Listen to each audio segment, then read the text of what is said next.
Somewhere in the deep quiet of space, there is a kind of hollow, unlike anything the universe makes on purpose. A place where gravity curls so tightly that time slows. Light falters, and the fabric of reality folds in on itself.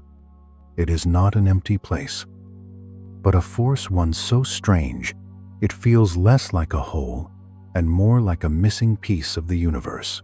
Tonight on Fall Asleep to Astronomy, we drift toward this mind-bending chasm and trace how something so extreme can form, grow, and reshape everything around it. If this gentle kind of stargazing feels right to you, a soft like and a quiet subscribe help others find their way here too. When you're ready, settle in. We begin together, unhurried and warm, in the early years of modern sky mapping. Around 1981, an astronomer named Robert Kirshner sat in front of a humming computer, asking it a simple question: where are all the galaxies? The machine replied with something that felt almost like a whisper from the void. In a place where the rough mathematics of the universe said there should be hundreds of billions of galaxies, the screen showed almost nothing at all. Instead of a crowded cosmic city, there was a vast, spherical hush, a region of space so enormous it could swallow our entire local family of galaxies again and again, and still have room to spare. Inside that immensity, the maps revealed only about 60 small islands of starlight, scattered through an ocean of darkness. Astronomers would come to call this strange absence the Booty's Void, a kind of cosmic hollow stretching roughly 330 million light-years across. To reach that moment, people had already spent years trying to take a kind of census of the universe. Imagine deciding to count every person on Earth, every animal in every forest, every tree in every valley. Now, stretch that idea out until you were trying to count every galaxy that shines within a billion light-years of our world. That was the dream in the late 1970s. Night after night, telescopes were turned toward small windows of sky. Patch after patch, in each little window, distant galaxies glowed like faraway cities, seen from the window of a plane. Their combined starlight, soft and hazy. The plan was gentle in its simplicity: measure where those galaxies are, how far they lie, and build the first three-dimensional map of our cosmic neighborhood. A map not drawn on paper, but written in light and distance. At first, everything looked comfortingly normal. In many directions, the universe seemed busy and crowded. Galaxies gathered in chains and webs, long, delicate sheets of light threading through space, like illuminated streets crossing an endless night. It felt reassuring, almost predictable. Wherever astronomers pointed their instruments, they found more cities of stars. Then their gaze drifted toward a quiet patch of sky in the direction of the constellation Bootes. To the naked eye, this part of the heavens looks perfectly ordinary. Familiar stars burn there, including the warm orange glow of Arcturus, one of the brightest lights in our night. With such a lively foreground, astronomers expected that, behind it, the universe would be the same as elsewhere, a hidden metropolis of thousands of galaxies layered behind the stars. But when the instruments listened deeper, the expected chorus did not arrive. The detectors picked up only a few faint smudges of light, and then nothing. Just a long, silent stretch. It felt as if someone had turned down the universe's dimmer switch in that one direction. The first thought was almost comforting: something must be wrong with the equipment. Perhaps a cloud of dust was blocking the view, or a miscalibration had crept into the telescope's heart. The astronomers checked, and then checked again. Lenses were cleaned. Numbers were recalculated. Circuits were tested. Everything was behaving exactly as it should, so they looked again, this time pushing deeper, asking the sky for the faintest galaxies it could offer. The result did not change. In a region where simple statistics said they ought to find on the order of a couple of thousand galaxies, they could count only a few dozen. It was like flying across an entire continent at night and discovering no cities, no towns, not even the glow of a lonely gas station. Just darkness from horizon to horizon, in a universe that, on large scales, seems reasonably even and fair.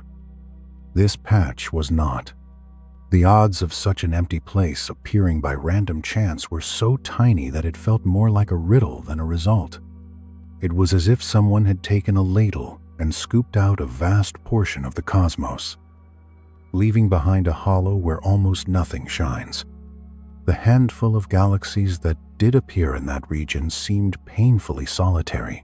Each one drifted through space with no close neighbors, separated by distances so large that if you lived on a planet inside one of those lonely systems, the sky beyond your home galaxy would be almost bare. Your night would hold the soft glow of your own stars, and beyond that, a darkness so deep you might never guess that elsewhere the universe is crowded and bright. As more observations came in, the picture refused to change. The emptiness remained, stubborn and immense. It became clear that this was not a trick of dust, nor a failure of machines. Astronomers were looking at something that did not fit neatly into their expectations of how matter arranges itself when gravity and time are left to work. This was not just a quiet corner of space. It was a supervoid, a hole in the large-scale pattern of galaxies so large that it seemed to tug at the edges of theory itself. The question that hung in the air was simple and heavy. What could carve such a tremendous hollow into the fabric of the cosmos? Robert Kirshner watched lines of numbers crawl down the green glow of his computer screen, knowing that each entry described a galaxy's fleeing motion, its gentle slide away from us as the universe expands. By measuring how much a galaxy's light is stretched, he could tell how far away it is, and place it in three-dimensional space, piece by piece. A map was forming, like a lantern slowly revealing the shape of a dark room. His team had divided the sky into long, thin slices, pointing their telescopes through these narrow beams as though they were pushing needles of light through the night. This method, called a pencil beam survey, let them trace galaxies out to great distances, measuring each one they could find along that line of sight. 3 of these beams, separated on the sky by about 35 degrees, were examined in detail. They expected to see galaxies scattered at many distances along each beam, with no particular pattern beyond the usual clumping here and there. Instead, all 3 beams showed the same unsettling feature, a gap, at a distance corresponding to galaxies moving away at about 15,000 kilometers per second. The counts dropped to almost nothing, in all 3 directions, at roughly the same distance from Earth. The galaxies simply stopped. The odds of 3 independent lines of sight, all sharing the same empty band, were so small that it felt like winning the same impossible lottery, not once, but again and again. Kirshner asked other astronomers to join him in looking more closely. Augustus Umler, Paul Schechter and Stephen Schechtman joined the effort, helping to measure the distances to hundreds of bright galaxies in the region between those original pencil beams. If the universe behaved the way their models suggested, they should have found dozens of galaxies within a certain range of distances, corresponding to speeds between about 12,000 and 19,000 kilometers per second. Instead, in that entire band, they found none at all, where the average universe would place more than 30 cities of stars. This region offered only silence. From these observations, a picture emerged, a roughly spherical volume of space, 330 million light-years across, containing almost no galaxies. If you want a gentler image, you can think of flying from one coast of a continent to the other and finding that every major city has vanished, leaving only open plains and empty sky. The Bouteille's void is even more extreme than that. When the results were shared, they rippled through the community of astronomers. People had long suspected that the cosmos might contain small bubbles of relative emptiness, but nothing like this. This supervoid was larger and emptier than anything their theories had predicted. Some scientists wondered if there was still some hidden mistake, some subtle bias, or a veil of dust that had not yet been accounted for. Yet as new surveys with different instruments and methods were carried out, the same hollow kept appearing in the maps. Bit by bit, doubts fell away. The Bouteille's void was real, a genuine, enormous hole in the cosmic web, so wide and so sparse that it pressed against the edges of what seemed possible. And so a quiet, unsettling question settled over the field. If a void this vast can exist, what else might be hiding in the large-scale pattern of the universe? To even begin to feel the scale of the Bouteille's void, we have to gently shrink the universe down to something our minds can actually process, to make its size feel a little less impossible. Imagine shrinking everything down until our entire Milky Way galaxy becomes just one tiny grain of sand on a quiet beach. Inside that single grain lives every star you know, hundreds of billions of suns, including our own, along with all their planets, their rings, their comets, and dust. Every star you have ever seen with your eyes, every graceful constellation, every glowing cloud photographed by the Hubble Space Telescope would be tucked into that one speck of sand resting on your fingertip.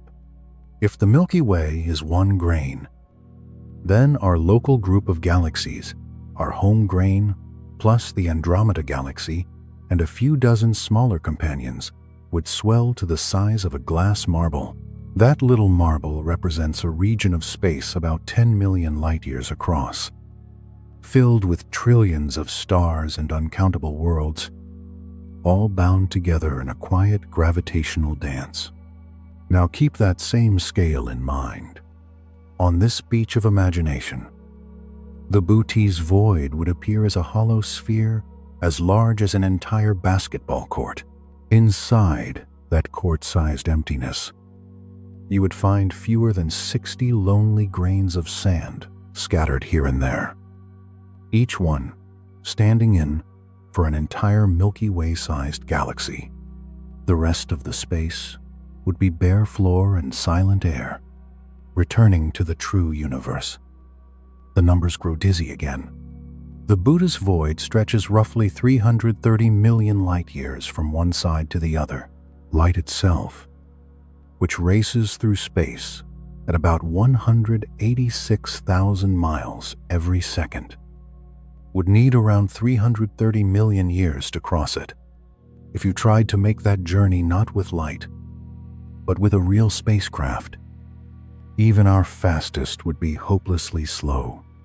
New horizons, The little probe that once skimmed past Pluto at about 36,000 miles per hour would need on the order of 2 trillion years to travel across this void. That is more than 150 times longer than the current age of the universe. It is a road trip that could never be finished. The volume of this space is almost beyond human intuition. You can imagine filling it with Earth-sized planets, packing them in as tightly as possible without crushing them. You could fit a number of worlds so large you would need to say 10 to the power of 39 just to name it.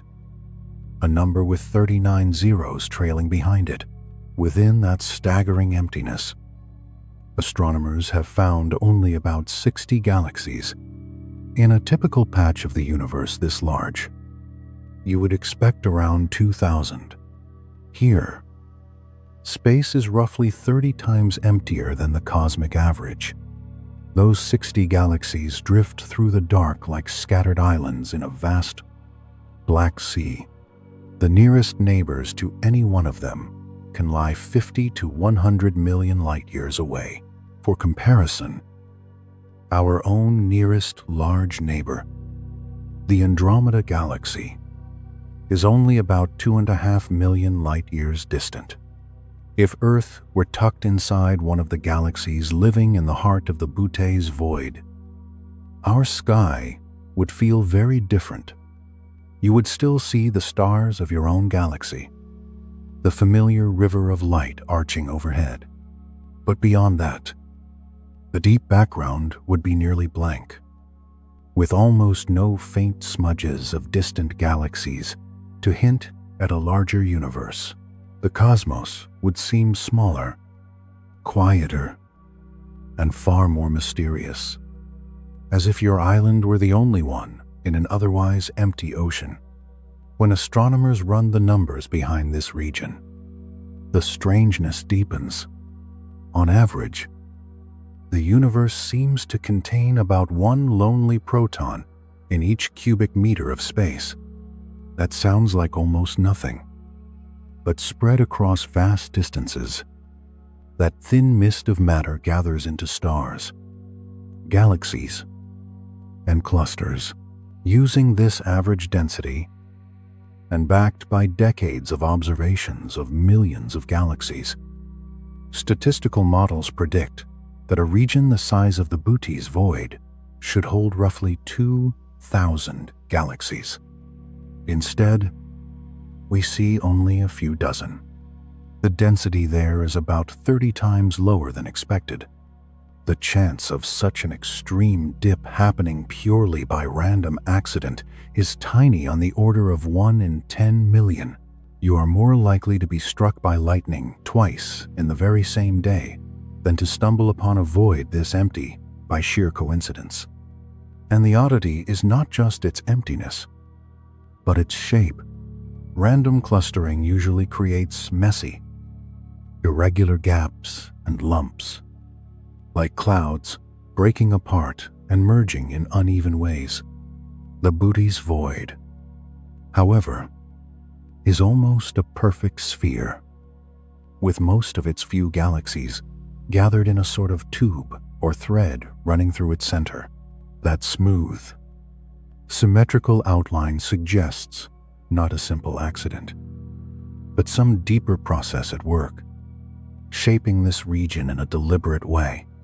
It is like flipping a coin 1,000 times and getting something far too neat, heads, then tails, then heads, then tails, repeating in perfect order. Not impossible, but so unlikely that you start to suspect there is a rule underneath the randomness.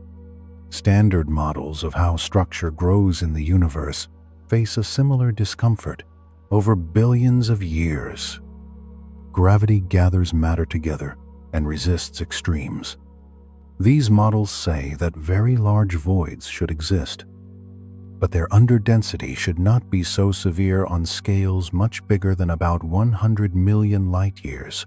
When scientists run enormous simulations on supercomputers, starting from the early universe and letting it evolve under the pull of gravity and the influence of dark energy, they do see voids and bubbles, but supervoids, as large and empty as bouteilles, sit at the very edge of what those simulations can produce, if they appear at all. To empty such a vast region, you would need to pull out most of the dark matter and normal matter that would otherwise have been there. It is a bit like trying to evacuate all the air from a sphere 1,000 miles across using nothing but pumps. Except now the air is the invisible matter of the cosmos, and the sphere is larger than many clusters of galaxies combined. Some estimates argue that creating such a void by purely gravitational processes would require energy on the scale of 10 to the power of 60 hydrogen bombs, all detonating at once. Numbers so large, they become difficult to attach to any sense of reality. Hints like these suggest that our picture of cosmic evolution is missing a piece. Somewhere in the early universe, before galaxies and stars and planets, something happened that gently carved out this enormous hollow in the fabric of space. To hunt for that something, astronomers turn their attention back to the universe's earliest moments, around 13 and a bit billion years ago. Within a time so brief it seems more like a thought than an interval a trillionth of a trillionth of a trillionth of a second after the Big Bang. The universe passed through a phase known as cosmic inflation. During inflation, space itself did not just expand, it ballooned, growing faster than light could have crossed even the tiniest distances. Regions that began smaller than a proton were stretched to the size of basketballs in an instant, and then far beyond. Floating on that inflating fabric were tiny quantum ripples, minute variations in density and energy. Inflation grabbed these microscopic wrinkles and pulled them out into cosmic hills and valleys. You can picture it by imagining a balloon with a slightly wrinkled surface. As you blow it up, the faint creases become large swells and dips. In the same way, tiny quantum fluctuations in the infant universe were magnified into the seeds of everything that would come after. Slightly denser patches of space would later collapse into galaxies and clusters. Slightly thinner patches would grow into voids. The pattern of these fluctuations was not just random static, it followed precise mathematical rules, creating a delicate web of slightly higher and slightly lower density regions. This early pattern, when viewed in a certain way, looks a bit like foam. Think of soap bubbles pressed against each other, building a network of hollow spheres with thin films between them. Matter tends to settle into the walls where bubbles meet, leaving the interiors relatively empty. The primordial universe, under the influence of inflation, seems to have formed a similar bubble-like structure, with matter concentrating along intersecting sheets and filaments and broad hollows in between. As billions of years passed and gravity continued its quiet work, the slightly denser regions pulled in more material, brightening into galaxies, clusters, and long filaments like luminous threads. The underdense regions, meanwhile, were slowly drained, becoming emptier as matter flowed away toward the crowded web. The Bouteille's void appears to be one of those early hollows, a primordial bubble that has expanded and deepened over cosmic time. What may have begun as a tiny quantum wrinkle, smaller than an electron, has grown into a region large enough to hold thousands of galaxies, and yet holds almost none. Recent computer models of inflation and cosmic evolution do recreate this foam-like pattern, and they produce large voids that look quite like what we see in our telescopes. But even these sophisticated simulations struggle to produce a void as vast and as empty as Bouteille's, suggesting that there is still something subtle at play. because these first fluctuations were quantum in nature. They followed the strange rules of quantum mechanics, where things can exist in many possible states at once until something forces a choice. Some theoretical physicists wonder if giant voids might be the frozen footprints of quantum superpositions acting on scales far larger than we usually imagine, stretching across regions that would later become whole swaths of the universe. If that is so, then the Buddha's void may be more than just an absence. It might be a fossil, a preserved memory of quantum processes that unfolded when the universe was smaller than an atom. When we look into that darkness, we could be seeing the large-scale echo of microscopic events that took place before matter, energy, space, and time settled into the forms we now recognize. We have a way to test pieces of this story: the cosmic microwave background, the faint afterglow of the Big Bang that still bathes the universe, carries a delicate imprint of those original fluctuations. Tiny temperature variations in that ancient light can be measured and compared with the present-day pattern of galaxies and voids. When astronomers make those comparisons, they find that cosmic voids like Buttes line up with some of the oldest and most fundamental ripples in cosmic history, written into the quantum foam that came before everything we know. Dark matter, the quiet, unseen substance, making up about 27% of everything, moves through the universe like a network of slow, deep rivers. You cannot see it, or touch it, or photograph it. It neither glows nor blocks the light of stars, yet its gravity guides the formation of galaxies as gently and firmly as a hidden current guides drifting leaves. And the great hollow of the Buttes void lies at the center of one of the largest of these invisible drainage basins, a place where dark matter highways bend around an emptiness rather than through it. Because dark matter interacts only through gravity, astronomers learn its shape by watching how it tugs at what can be seen. When the light of faraway galaxies slips past a cluster rich in dark matter, the light bends ever so slightly, like a reflection warped by a thin layer of moving water. These distortions help scientists trace out the hidden scaffolding of the cosmos, a delicate web through which dark matter flows and ordinary matter follows. In this great web, dark matter forms something like an unseen road system, with long filaments acting as highways and the intersections acting as hubs where galaxies gather. In the spaces between these highways lie the voids. The Buttes void sits in such a hollow, a place where the dark matter roads curve away from the center instead of crossing it, much like a stream parting around a smooth boulder.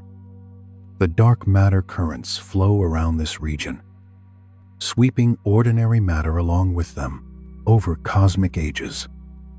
This gentle avoidance empties the void even further. The borders of the Buttes void trace the outlines of some of the universe's largest structures. Along one edge lies the Hercules supercluster, a sprawling congregation of galaxies. Along another sits the Corona Borealis supercluster, equally grand. These mighty structures act like dams on the edge of a quiet lake, catching the matter that never enters the still water at the center. Using the subtle distortions of weak gravitational lensing, astronomers have found that the dark matter density inside the Buttes void falls to roughly 15% of the cosmic average for something normally invisible. Even that small drop is remarkable, a sign that the void is avoided not just by stars and galaxies, but by the very framework that shapes the universe itself. Because there is so little dark matter in this region, The few particles that are there drift in nearly straight lines, feeling almost no gravitational pull to curve their paths. It creates what physicists sometimes call a slow-motion zone, where the usual rhythms of cosmic evolution proceed more gently. In such a place, galaxies struggle to form at all, without the gravitational seeds of dense dark matter. Ordinary gas has little to cling to. Some theories suggest that the rare galaxies inside the Bootes void formed under unusual circumstances, perhaps from a lucky pileup of gas, or from ancient conditions slightly different from those elsewhere. They may be exceptions to the universe's usual rules. Galaxies that stitched themselves together without the dark matter scaffolding that typically shapes them. As the dark matter currents continue to slip around the void rather than crossing it, they carry more and more material away from the center.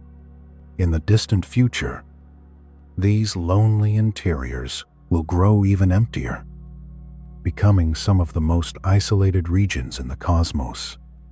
Inside that great quiet, only about 60 galaxies drift through darkness so deep that they are separated from one another by roughly 100 million light-years. By comparison, our Milky Way and the Andromeda Galaxy sit only about 2.5 million light-years apart, practically neighbors pressed close enough that their halos of stars already touch. To picture the loneliness of a galaxy inside the void, imagine standing in the center of Texas, knowing the nearest person lives somewhere in Alaska, yet you have no idea where.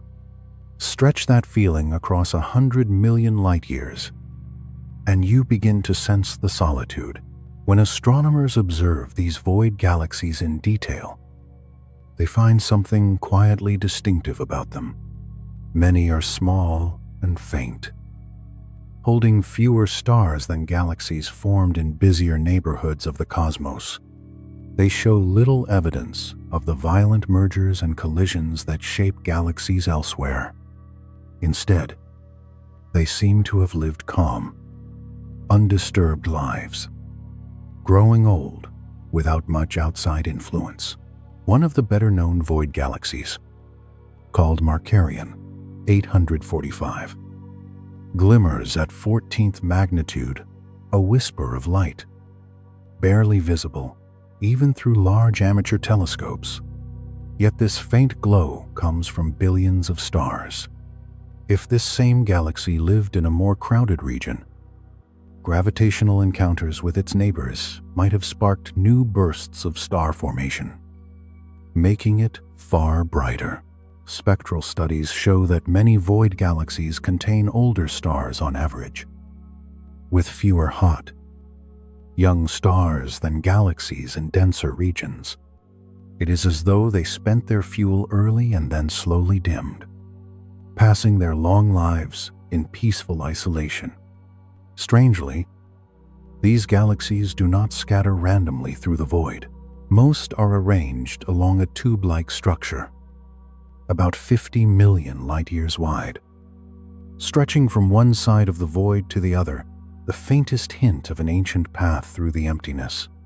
It is like finding 60 distant towns, all built along a single forgotten transcontinental road. Even here, in the quietest place we know, gravity once shaped a pattern. For anyone living in one of those galaxies, the night sky would be profoundly different. There would be no faint smudges from neighboring galaxies, no elegant spirals gleaming from afar, only the stars within their own home, surrounded by a darkness so complete it might seem to erase the idea of a larger universe. From such a vantage point, the cosmos would appear small, still, and strangely personal. The clues we use to uncover the Big Bang, the cosmic microwave background, the recession of galaxies, would be nearly impossible to detect.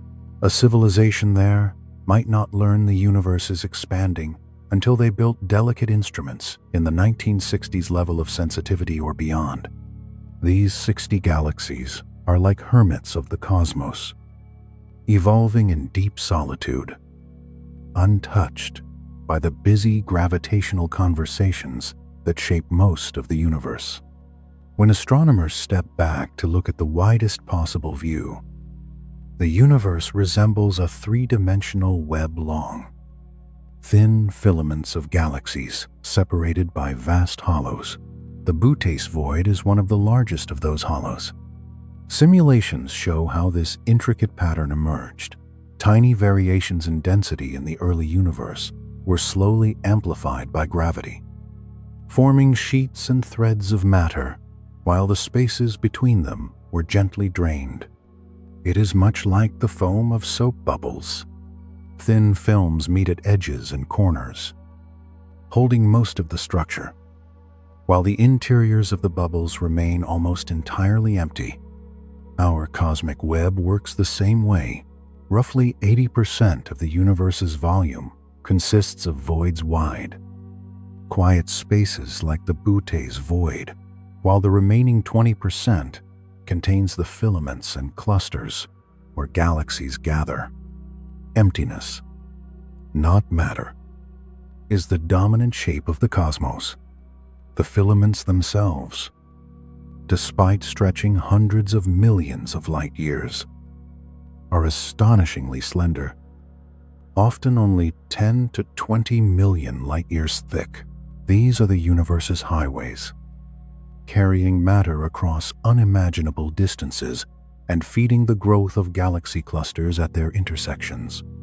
There, at the nodes where filaments meet, gravity forms giant clusters containing thousands of galaxies, some of the most massive bound structures the universe has ever created. The Boutte's void sits quietly among these filaments, a vast bubble in the cosmic foam. Its edges are traced by superclusters like Hercules and Corona Borealis, great walls of galaxies curving around the emptiness. Over time, matter follows these elegant arcs, slipping along the filaments and leaving the interiors of voids ever more hollow. The pull of gravity from the crowded regions around a void works a bit like a vast drainage system, slowly drawing matter away from the emptiness and funneling it into the thin, bright threads of the cosmic web. Over billions of years, this quiet flow sharpens the contrast between hollows and filaments. Where matter is dense, gravity tugs harder, gathering gas, dust, and dark matter together. Where space is already thin and underfilled, gravity has less to work with, and the emptiness deepens. This web does more than just arrange galaxies. It gently shapes how they live and change. In the busy filaments and clusters, galaxies are constantly brushing past one another, pulled into close encounters and occasional collisions. These meetings can stir up gas, ignite bursts of new stars, and twist galactic shapes into spirals, bars, or distorted streams. In the quiet of the voids, by contrast, galaxies drift alone, without frequent gravitational nudges. They evolve more slowly, keeping more of their original character. Like ancient towns that time forgot, thanks to gravitational lensing, astronomers have now directly glimpsed some of the dark matter filaments that were once only predictions in computer models. Light from distant galaxies passes through these hidden strands and is bent just enough to leave tiny distortions in the shapes we see. By carefully tracing those distortions, scientists can map the invisible highways of dark matter that hold the visible universe in their delicate net. As dark energy continues to speed up the expansion of space, the web itself is changing. The voids are expected to grow larger and emptier, while the filaments become ever thinner and more stretched. The contrast between fullness and emptiness will sharpen, turning the cosmic web into something even more extreme than it is today. In this picture, regions like the Bootes void are not strange accidents, but natural expressions of how the universe is built, emptiness and structure locked in a quiet, intricate balance, each giving the other its shape. Yet the Bootes void also feels like a challenge. It pushes against the edges of our theories about how galaxies form. In the standard story, galaxies are born inside halos of dark matter. These halos grow by pulling in more dark matter and by merging with one another, gradually becoming massive enough to draw in ordinary gas. The gas cools, condenses, and lights up as new stars. Over time, this process fills space with galaxies of many sizes and shapes, even in regions that begin a little underdense. This basic mechanism should still leave behind a modest population of galaxies. The surrounding matter might drain some of the region, but not so completely that it becomes nearly empty.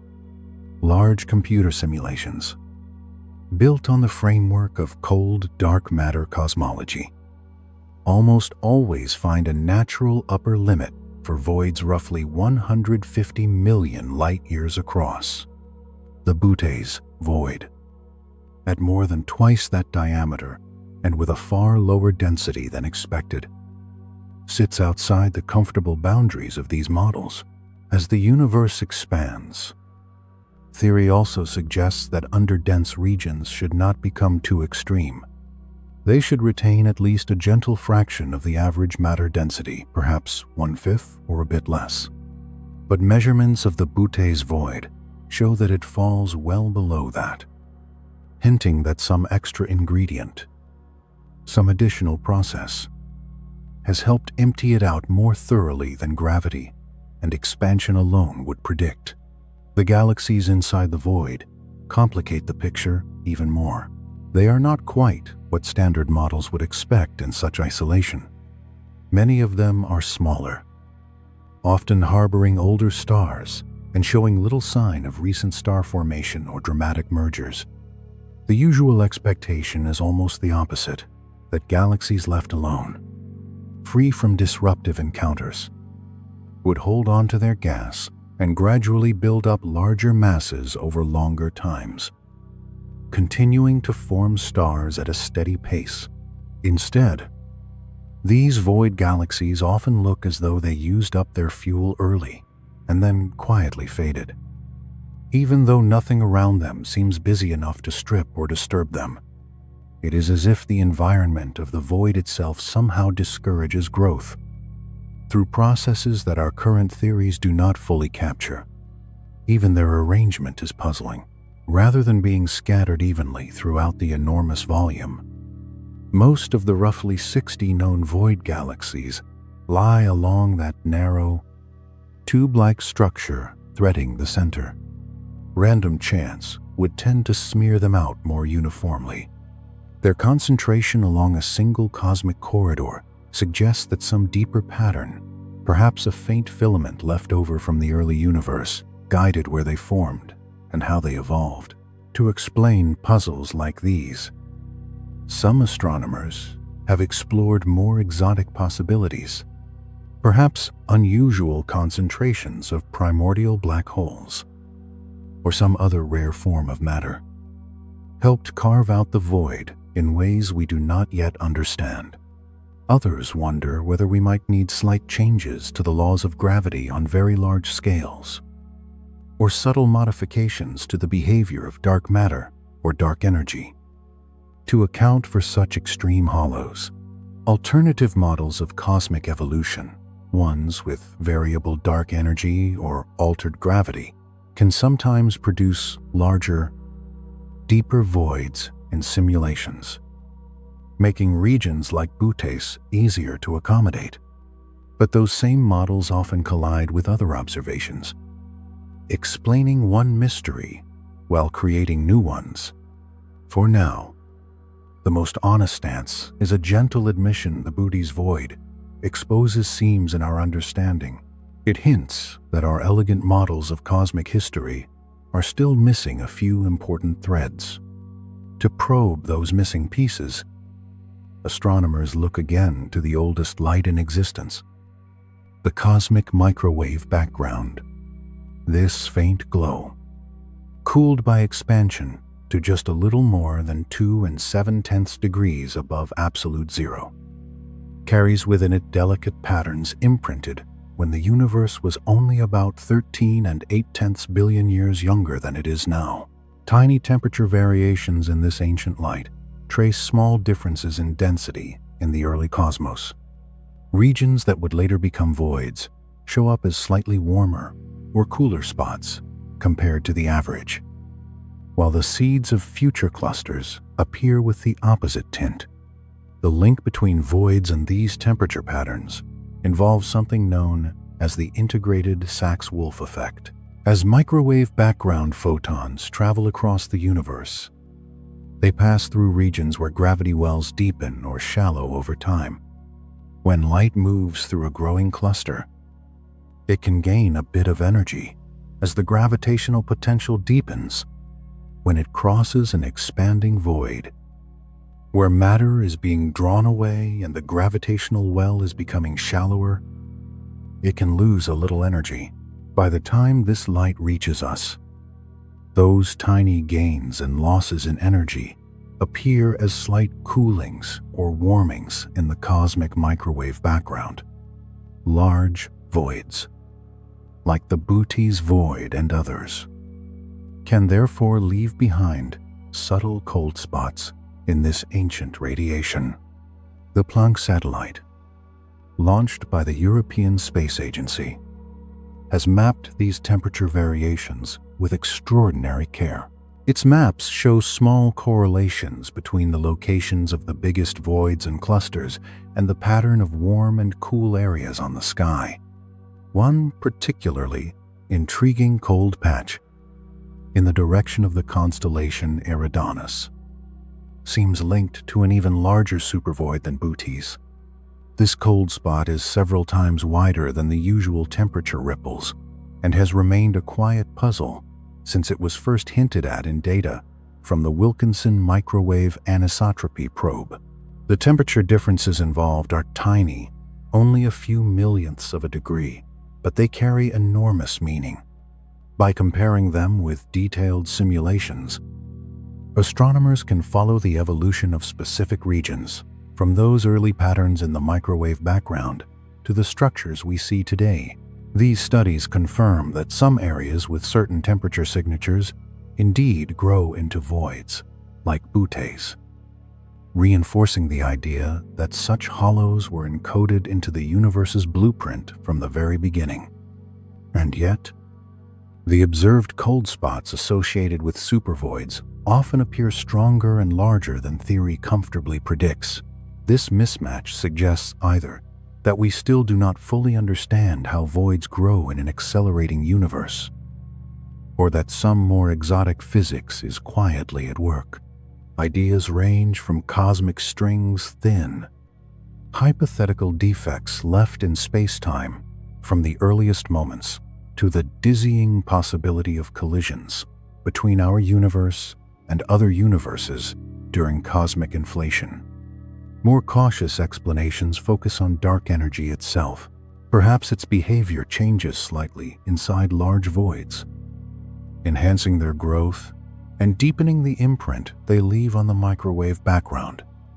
If dark energy responds differently in empty regions than in crowded ones, that could help explain why some cold spots look so pronounced. This area of research is very much alive.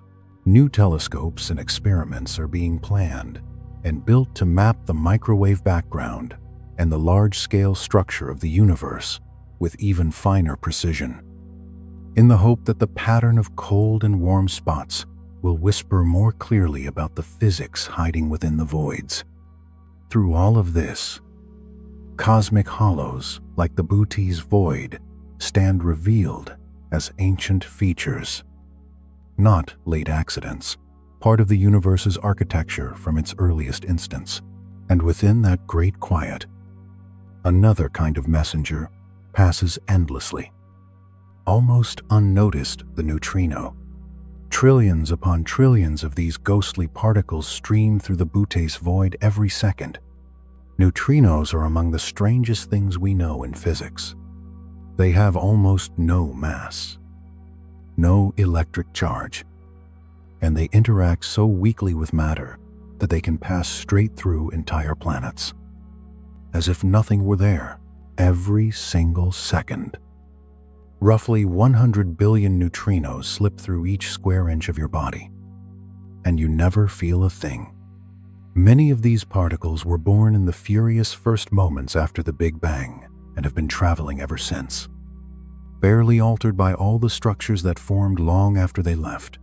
Unlike light, which is absorbed, scattered, and slowed as it moves through gas, dust, and plasma, neutrinos move almost entirely undisturbed, preserving delicate information about the universe's earliest conditions.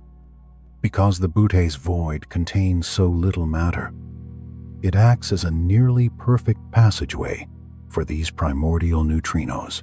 In denser regions of the universe, neutrinos can, on rare occasions, bump into atomic nuclei or have their paths ever so slightly bent by strong gravitational fields.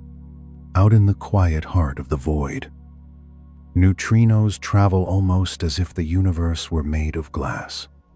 With so little matter in their way, they can glide in nearly perfect straight lines across hundreds of millions of light years. Untouched and unchanged, that kind of purity is rare elsewhere, and it turns supervoids into natural laboratories for studying these shy particles in ways no other environment can offer. The European Space Agency's Euclid mission, built to map cosmic structure with exquisite care, will use regions like the Boutte's void to weigh neutrinos in a subtle, indirect way. Each neutrino carries a tiny mass, so small it seems almost nothing at all. But taken together, the countless neutrinos woven through space exert a gentle gravitational pull in places where ordinary matter is scarce, like supervoids. This background pull becomes relatively more noticeable by watching how structures grow and how light bends even in these near-empty regions. Euclid can help pin down the total mass carried by the neutrino sea. In this way, neutrinos become not only messengers from the early universe, but tools for testing the foundations of physics. If certain theories are correct, their motion through voids might betray slight cracks in the symmetries we assume are perfect, or hint at new forces that barely touch anything else.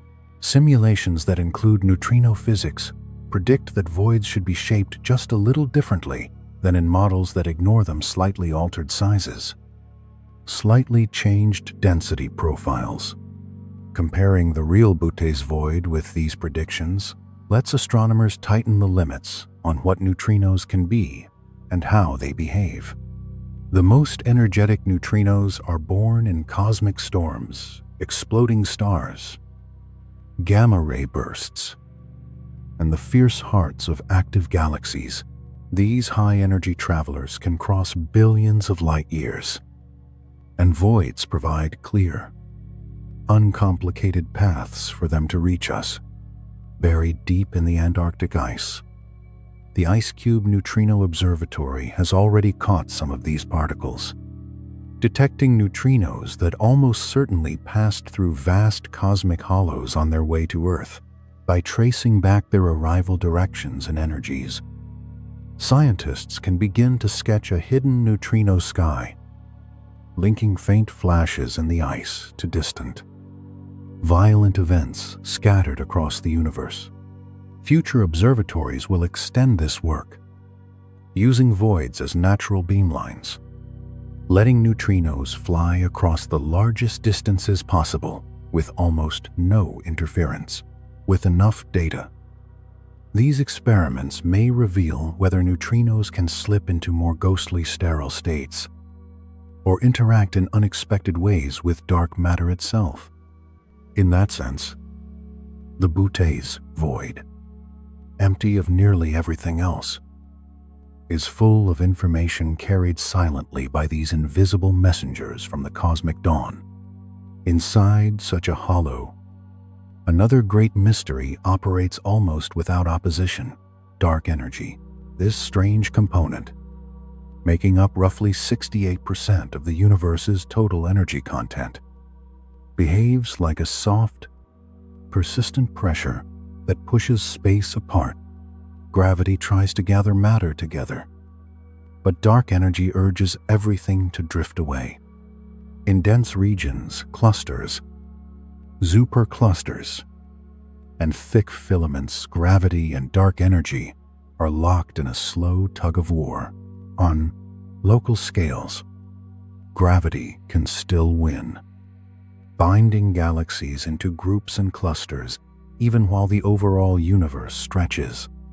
But in supervoids, where there is hardly any matter to pull against, dark energy's influence becomes almost pure. With so little mass to resist it, the expansion inside a void can proceed faster than the cosmic average, gently accelerating the emptiness. Computer simulations suggest that voids behave like natural accelerators, expanding at rates up to about 30% faster than the universe as a whole. As they swell, their already low densities drop even further, weakening their own gravitational pull and letting dark energy dominate more completely. This feedback loop continues, deepening the emptiness and sharpening the contrast between void and web. Over time, the void becomes a place where dark energy effectively writes the script of cosmic evolution by itself. Some models go further and hint that dark energy might not be the same everywhere.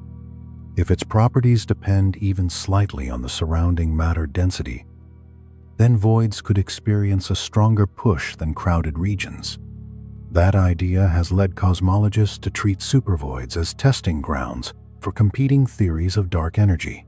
Different models predict slightly different histories for how voids should grow and how quickly their boundaries should move.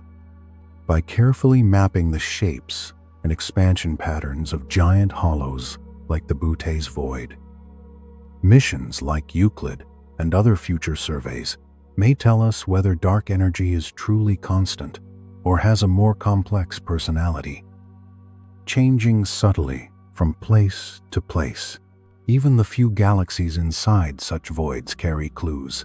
Their recession speeds and motions show small but telling differences from galaxies in denser environments, hinting at the enhanced expansion in these empty interiors.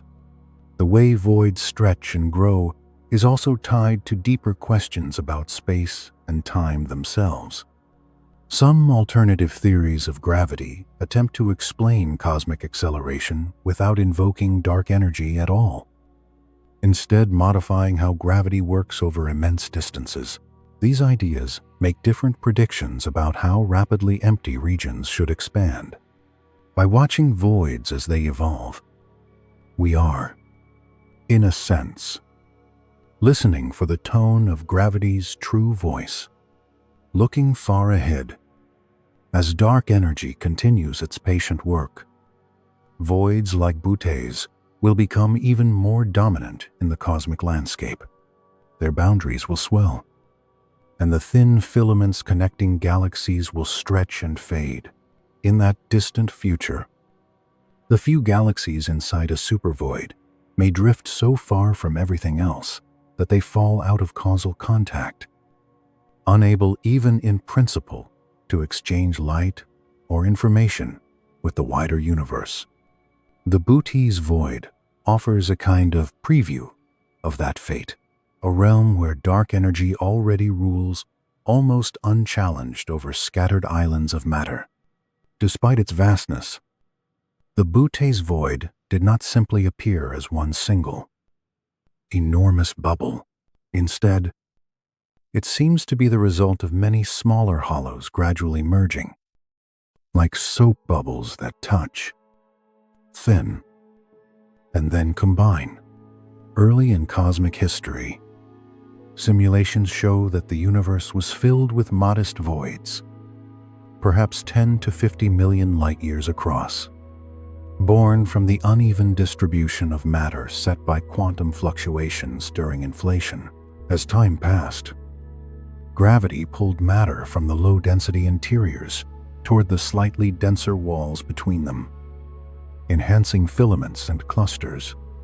The once separate bubbles of underdensity began to push against one another, their boundaries thinning. When neighboring voids met, they merged into larger hollows. With each merger, more matter was drained from the combined interior and funneled into the surrounding web. In this picture, the Butte's void likely grew from the union of roughly 6 to 10 smaller voids over billions of years. Each joining event left traces. The curious tube-like structure of galaxies threading the center of the void probably marks the ghost of former boundaries, places where small voids once touched, leaving behind a faint line of matter that never quite escaped. Detailed maps of the galaxies around the edges of the Butte's void show finger-like extensions and subtle irregularities, features that match what simulations predict when multiple smaller voids coalesce. Over time, gravity smooths the merged regions, rounding them into shapes that look almost spherical from afar. This smoothing helps explain why the Butte's void appears so regular today, even though its history may be stitched together from many smaller pieces. The process of merging also helps account for just how empty the void has become. Each time two hollows combined, the surrounding dense regions had another opportunity to pull matter outward, further evacuating the interior. The result is a supervoid whose underdensity is more extreme than any single isolated void could easily achieve on its own. Measurements of how galaxies move within and around the void add weight to this merging story. Their recession velocities do not point neatly away from one central location, as they might if the void had grown from a simple, solitary seed. Instead, the patterns look more like flows influenced by several centers at once, echoing the multiple small voids that once occupied the same broad region. How quickly and completely voids can merge depends on the expansion history of the universe and the properties of dark energy. If the cosmic stretching had been faster or slower, those smaller bubbles might have remained separated, carried apart by expansion before they had time to combine.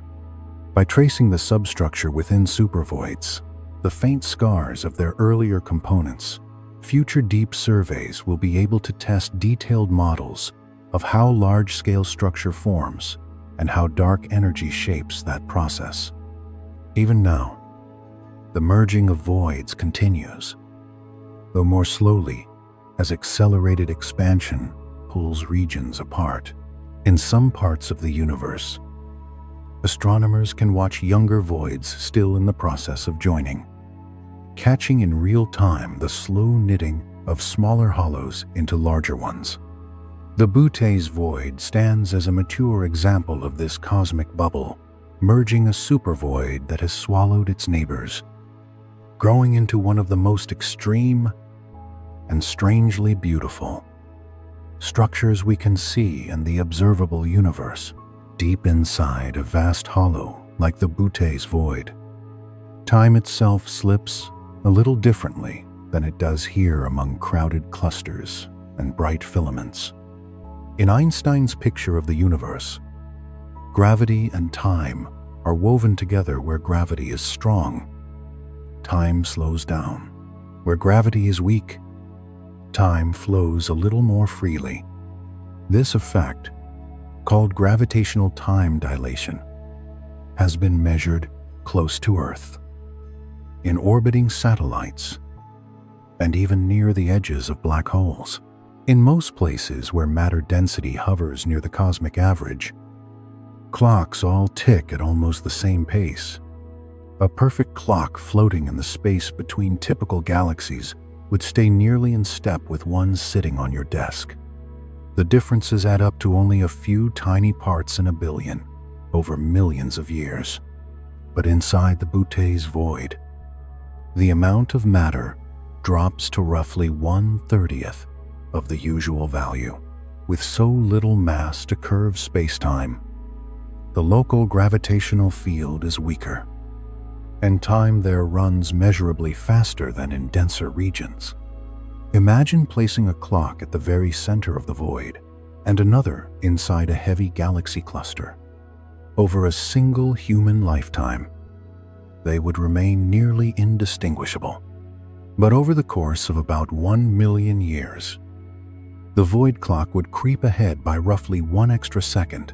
Stretch that over about 13.88 billion years, the age of the universe. And the difference grows to around 14,000 seconds, almost 4 hours. That may sound small against such a vast span, but it means that every slow, physical rhythm in the void, from the decay of radioactive elements to the burning of hydrogen in stellar cores, runs just a little ahead of its counterparts in busier cosmic neighborhoods. Stars there would exhaust their fuel slightly sooner. Supernova explosions would arrive a little earlier. Over the entire history of the universe, the pace of evolution in a void is, in a subtle way, set a notch higher. This difference also leaves fingerprints in the light we see. Photons traveling from a galaxy inside a void spend their journey moving through a somewhat different gravitational landscape than light coming from galaxies in average regions. Their spectral lines carry tiny shifts that careful observers must account for when measuring distances and recession speeds. Modern simulations of cosmic structure now weave these relativistic time effects into their calculations, revealing a kind of feedback loop as a void becomes emptier. Time in its interior runs a little faster, which can gently hasten the processes that help keep it empty. Because of this, some theorists have suggested using supervoids as natural testbeds for ideas that stretch beyond Einstein's general relativity. If gravity or time behaves even slightly differently from his predictions, the largest, emptiest regions should be where the discrepancies show up most clearly. Planned space missions that fly exquisitely precise atomic clocks in different gravitational environments hope to catch these subtle differences in the act, measuring how the cosmic distribution of matter whispers into the flow of time. The effect grows stronger in the deepest, most underdense centers of the largest voids, where matter density falls to its absolute minimum allowed by the universe's current structure. In such places, time would run as fast as it can. Given the way mass and energy are arranged, it leads to strange thought experiments and advanced civilization. If it understood all this and could travel freely, might choose to place observatories or habitats inside voids to experience a slightly accelerated version of cosmic history. Not for time travel in the science fiction sense, but as a way of letting their clocks outrun those in denser regions by just a little. And then comes an even more unsettling idea. What if we already live inside one of these gentle time oases? Over the last years, some lines of evidence have hinted that our own Milky Way, together with a local group of galaxies, the Virgo supercluster, and many of the structures we call our cosmic neighborhood, may sit inside a vast, underdense region sometimes called the local hole or the KBC void. Estimates place its diameter at roughly 2 billion light-years, about 6 times larger than the Bootes void. This possibility emerged when astronomers began measuring the universe's expansion rate in different directions with great care. According to the simplest expectations, the Hubble expansion should look uniform on large scales. Galaxies should, on average, recede at similar rates no matter which way we look. But observations of certain type, 1. A supernovae, the standard candle explosions used as cosmic mileposts, revealed a subtle pattern. In some directions, these supernovae appear slightly brighter than expected, suggesting they are closer than standard models predict, as if space itself has stretched a little more quickly in our local region. Additional hints come from the way our local group moves relative to the cosmic microwave background. The dip in that ancient light suggests we are being gently tugged toward denser structures outside our immediate surroundings, consistent with the idea that we are sitting in a relatively empty patch being pulled toward heavier walls beyond. If this local supervoid is real, it could help explain the low density of galaxies near us, the curious motion of our group, and even some of the tension between different measurements of the Hubble constant, the number that describes how fast the universe is expanding today. Many of our most precise measurements rely on relatively nearby objects.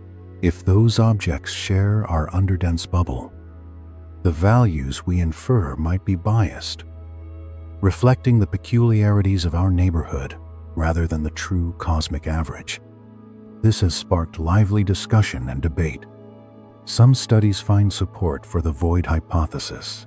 Others suggest that subtle observational biases or normal statistical fluctuations might be enough to explain the data without invoking such a large structure.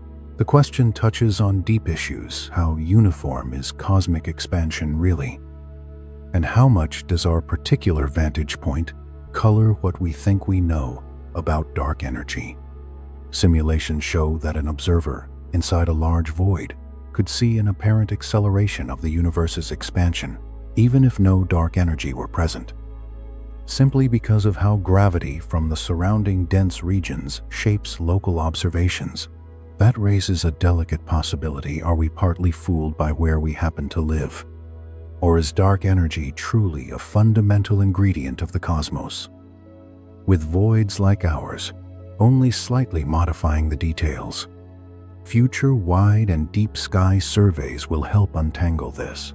By mapping galaxies and clusters out to several billion light years in every direction, projects like the Dark Energy Survey, the Euclid mission, and others will reveal whether the underdensity around us is an extended structure or just a modest dip smoothed out on larger scales. Either they will confirm that we occupy a rather special hollow, or they will show that, from a sufficiently high vantage point, our location is perfectly ordinary in a universe full of similar patterns. If we are living inside a vast void, it would make our address more unusual than we once thought, adding yet another layer to the quiet coincidences that allow a small, rocky world to harbor complex life and ask these questions at all. Are we void dwellers staring outward at denser realms, or residents of a fairly typical patch in a universe rich in hollows like the Bootes void? For now, the answer remains open, even in the apparent emptiness of such regions. Another hidden structure reveals itself: magnetism, draped across the Bootes void. Faint magnetic field lines stretch over distances that could link entire clusters of galaxies, reminding us that empty space often holds more than it shows. These cosmic magnetic fields are incredibly weak, roughly 1 million times weaker than the field guiding a compass needle on Earth, but they extend across volumes vast enough to enclose billions of solar systems. Detecting something so delicate demands the most sensitive instruments we can build. Astronomers found their first clues in high-energy gamma rays from distant blazars. Galaxies, whose central supermassive black holes launch jets of radiation directly toward us. As gamma rays from these beacons travel for billions of years, they sometimes encounter magnetic fields and transform into pairs of electrons and positrons, leaving subtle signatures in the gamma-ray spectra. When researchers studied blazars lying beyond the Booty's void, they noticed tiny absorption patterns and deficits that pointed to the presence of magnetic fields in what should have been the most pristine emptiness. The inferred field strengths reached at least about 1/1,000,000th of a Gauss, similar to values in more ordinary intergalactic space. This realization quietly changed how we think about voids. Rather than being completely blank, they contain a wispy, magnetized plasma, arranged in structures that echo the cosmic web on enormous scales. The magnetic field lines seem to trace the contours of the void, running along its boundaries and threading between the few galaxies inside, like invisible roads. They offer channels along which charged particles can wander across the darkness. And yet, for all this progress, the origin of these vast, gentle magnetic fields remains one of cosmology's most persistent and haunting mysteries. For all our careful equations, it is still hard to explain why magnetic fields of this strength should thread regions so nearly empty. To make a magnetic field, you need moving electric charges. And to have moving charges, you need particles in the deep interior of a void. Those particles should be rare, scattered like a few grains of dust in a cathedral. One line of thought reaches all the way back to the universe's infancy. Perhaps, during the earliest moments, some process known as primordial magnetogenesis created tiny seed fields everywhere. Cosmic inflation would then have stretched those seeds along with space itself, pulling them out into long, faint strands over billions of years. As the universe grew and changed, those original whispers of magnetism could have been amplified and rearranged into the vast structures we glimpse today. Another possibility is gentler and more local. The first stars and galaxies to ignite, long before the void fully emptied, may have stirred their surroundings with stellar winds, supernova blasts, and jets from young black holes, even after most of the gas in galaxies drifted outward along the filaments. The magnetic fields they left behind could linger in the low-density medium, slowly relaxing but never quite disappearing. Whatever their origin, these fields quietly shape how high-energy particles move. Cosmic rays born in supernova explosions, gamma-ray bursts, or the hearts of active galaxies do not fly in perfectly straight lines. As they cross the void, the ever-so-faint magnetic lines can nudge and bend their paths, guiding them along certain routes and discouraging others. Over millions of light years, those tiny deflections add up, carving preferential channels for cosmic rays to travel across the darkness. Modern simulations of cosmic structure now try to follow not only matter and dark matter, but also magnetic fields. They suggest that even weak magnetism can subtly influence how gas flows and how filaments and voids evolve, changing the texture of the cosmic web in ways that are delicate but real. Studying these fields is a young art. It demands new kinds of observations, more sensitive gamma-ray telescopes, sprawling radio arrays tuned to catch the faintest whispers from the intergalactic medium. Some theorists even wonder whether void magnetic fields might hint at physics beyond our current understanding.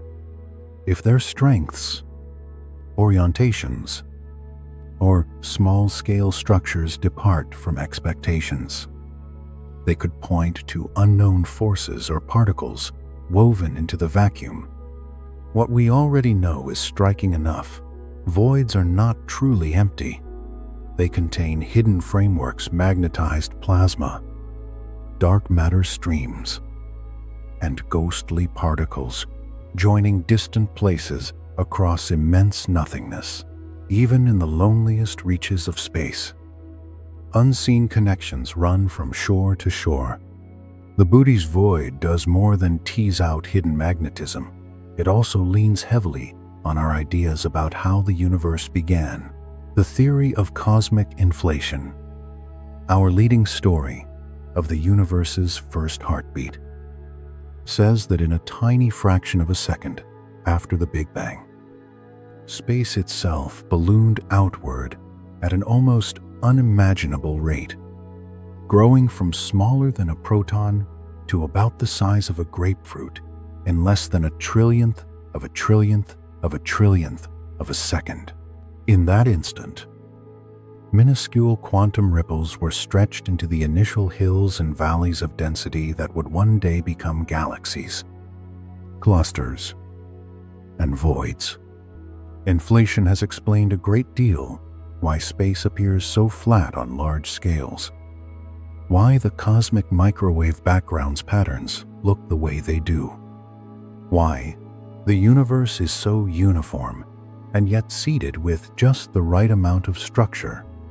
But there is a catch. In its simplest forms, inflation also sets a natural limit on the size of coherent structures. Regions can only be linked, or in causal contact, if signals could have passed between them during that first explosive moment. That horizon acts as a kind of ceiling for how big a single, well-coordinated structure should become, and standard calculations put that scale at around 150 million light-years for voids. The Buddhi's void, with its diameter of about 330 million light-years, comfortably exceeds that limit. Its almost spherical shape suggests that it did not grow as a patchwork of unrelated holes, but as a large, coherent underdensity, as if a single, smooth dip in the early universe somehow stretched beyond the horizon inflation would normally allow. To create a pattern so large and so coordinated, something in the early universe would have needed to act as though information could spread faster than light, contradicting the very principles inflation was designed to respect. To resolve this tension, some cosmologists have started to imagine more intricate versions of inflation. Perhaps instead of one field driving the early expansion, there were several interacting in complex ways. Maybe the universe experienced phase transitions while inflating, like water, freezing and thawing, leaving behind imprinted regions of unusually high or low density. In eternal inflation scenarios, different parts of space can inflate for different lengths of time, producing patches with unusually large voids or clusters scattered throughout a much bigger multiverse. Others suggest that the Buddhi's void might have been carved later, not during inflation itself. Phase transitions in dark matter or dark energy long after the initial burst could, in principle, create large, underdense regions without breaking the rules of early inflation. Yet the Buddhi's void is not alone. Surveys have uncovered other supervoids and superclusters that seem to press against inflation's comfortable limits, as though the entire cosmic web were a little more extreme than expected. This has led some physicists to consider alternatives to inflation altogether, cyclic universes that breathe in and out over eons, or models where gravity and space-time emerge from deeper, less familiar ingredients. To move from speculation to clarity, observational campaigns are now focusing on the statistics of voids themselves. Missions like Euclid will catalog millions of hollows and structures across cosmic time by comparing their sizes, shapes, and distribution with the predictions of various inflationary and non-inflationary models.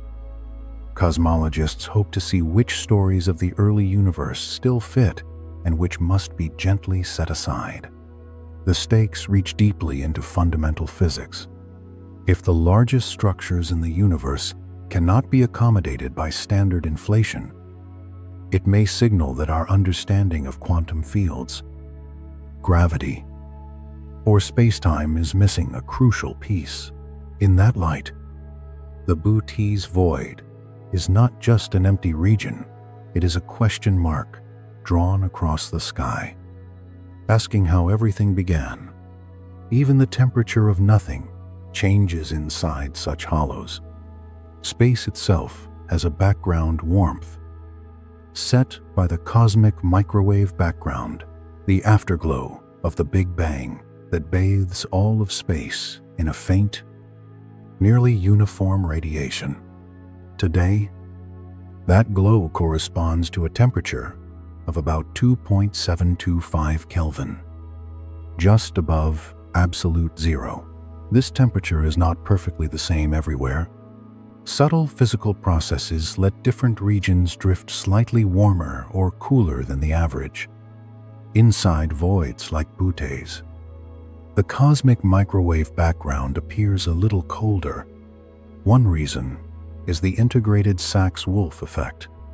As ancient photons journey through regions where the gravitational landscape is changing, where wells are shallowing because matter is flowing out, they can lose a tiny bit of energy. Light passing through an underdense region experiences a potential that decreases over time as the void empties and expands. The photon climbs in and out of that gently changing valley and, in the process, gives up a whisper of its energy to the expanding spacetime. By the time it reaches us, that lost energy shows up as a slight cooling over billions of years.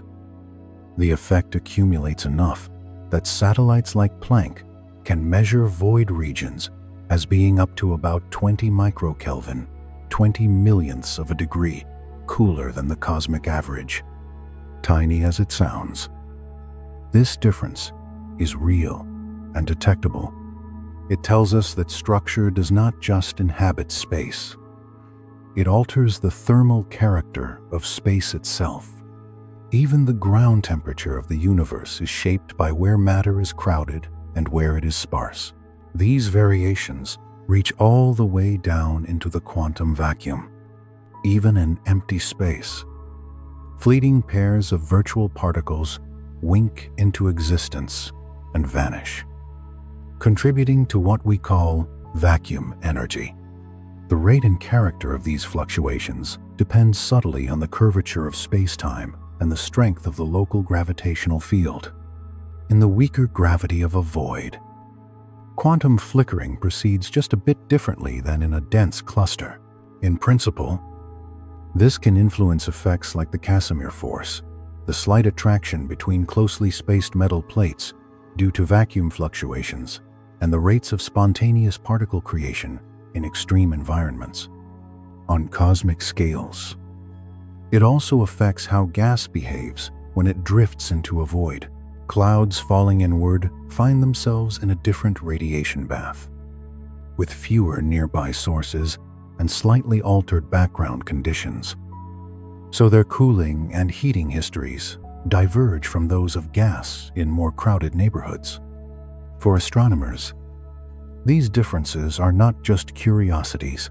When telescopes peer through voids toward distant objects, the altered background and gravitational environment introduce subtle biases that must be corrected to measure distances, luminosities, and spectra accurately. Some theoretical models even anticipate more dramatic cooling in the emptiest centers of the largest voids. predicting temperatures lower than anything achieved in terrestrial laboratories. New space-based infrared observatories will map these temperature variations with greater sensitivity, tracing how thermal structure is intertwined with matter and dark energy across the sky. Such measurements offer another way to test general relativity and its rivals. Alternative theories of gravity often predict different relationships between matter, curvature, and temperature in low-density environments. At the same time, laboratory experiments are pushing in the opposite direction, using ultra-high vacuum chambers to mimic, on tiny scales, some of the conditions found in cosmic hollows, in hopes of seeing how quantum fields behave when matter is nearly absent. Together, these efforts are revealing a quiet truth. Even what we casually call empty space is not featureless. Its temperature, its quantum chatter, and its response to gravity all vary from place to place. The discovery that emptiness itself changes across different cosmic environments shows that even nothingness has a kind of structure and a set of properties that shift and shimmer throughout the universe. Even in the quietest hollows, the universe keeps lowering the lights.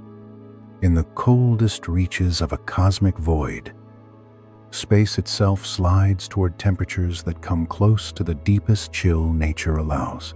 There, the faint afterglow of the Big Bang is a little dimmer, the quantum flutter of the vacuum a little quieter, and everything that happens moves against a backdrop as cold as almost anything can be. Across such regions, light from distant galaxies does something telling. As it passes through what looks like emptiness, it bends and stretches in subtle ways, tracing the presence of matter that cannot be seen directly. This gentle warping, called gravitational lensing, is what happens whenever mass curves space-time and persuades light to follow a slightly crooked path. We are used to seeing strong lensing around clusters of galaxies and even around single galaxies or dense knots of dark matter. What startled astronomers was finding a weaker but still coherent lensing signal from the voids themselves.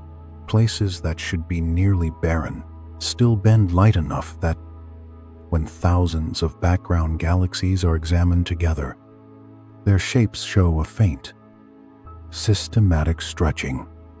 On their own, each galaxy looks just a little elongated, taken as a group. Their distortions line up in patterns that point back to the underdense region in front of them. From this delicate imprint, astronomers infer that voids are not completely scoured clean. Instead, they seem to hold around 15 to 20% of the average cosmic matter density, far more than the few percent suggested by the visible galaxies floating inside. Most of that mass must be dark matter, with perhaps a thin mist of ordinary gas, too spread out and faint to spark star formation. This picture fits what computer simulations of structure formation have whispered for years. When overdense regions collapse into galaxies and clusters, they cannot pull every grain of matter out of the surrounding hollows. Some dark matter and gas are left behind, smeared out across the void in filaments and wisps, too fragile to see with traditional telescopes. The weak lensing signal is our first direct confirmation of that hidden scaffolding. By measuring the strength and pattern of the lensing, astronomers can estimate how much mass lies inside a void and how it is arranged. The results show that the interior is not perfectly smooth. Even there, the cosmic web persists, but in a ghostly version, thin dark matter threads, gentle sheets, and faint nodes that echo the large-scale structure beyond the void walls. Only at much lower density, In some of the most sensitive studies, researchers have even picked out localized concentrations of mass inside voids, lumps heavy enough that, under different circumstances, they might have become full-fledged galaxies, yet they appear almost starless, as though the gas they needed never cooled or condensed enough to ignite. These dark galaxies may be failed attempts at galaxy formation, marked only by their gravitational fingerprints, watching voids at different distances, and thus at different ages of the universe, lets astronomers trace how this residual mass shifts over time. As the universe expands and dark energy continues to push, matter inside voids redistributes and thins out. And lensing surveys chart that slow rearrangement. Soon, missions like Euclid and observatories such as the Vera C. Rubin telescope will map the shapes of millions upon millions of background galaxies. Their combined distortions will give us detailed, three-dimensional maps of invisible matter, not only in clusters and filaments, but also in the deepest hollows. These maps will test whether dark matter behaves exactly as our standard models say, or whether it has more complicated habits that reveal themselves most clearly in low-density environments. If dark matter particles occasionally nudge or scatter off one another, for example, those self-interactions might subtly alter the way matter clumps in voids.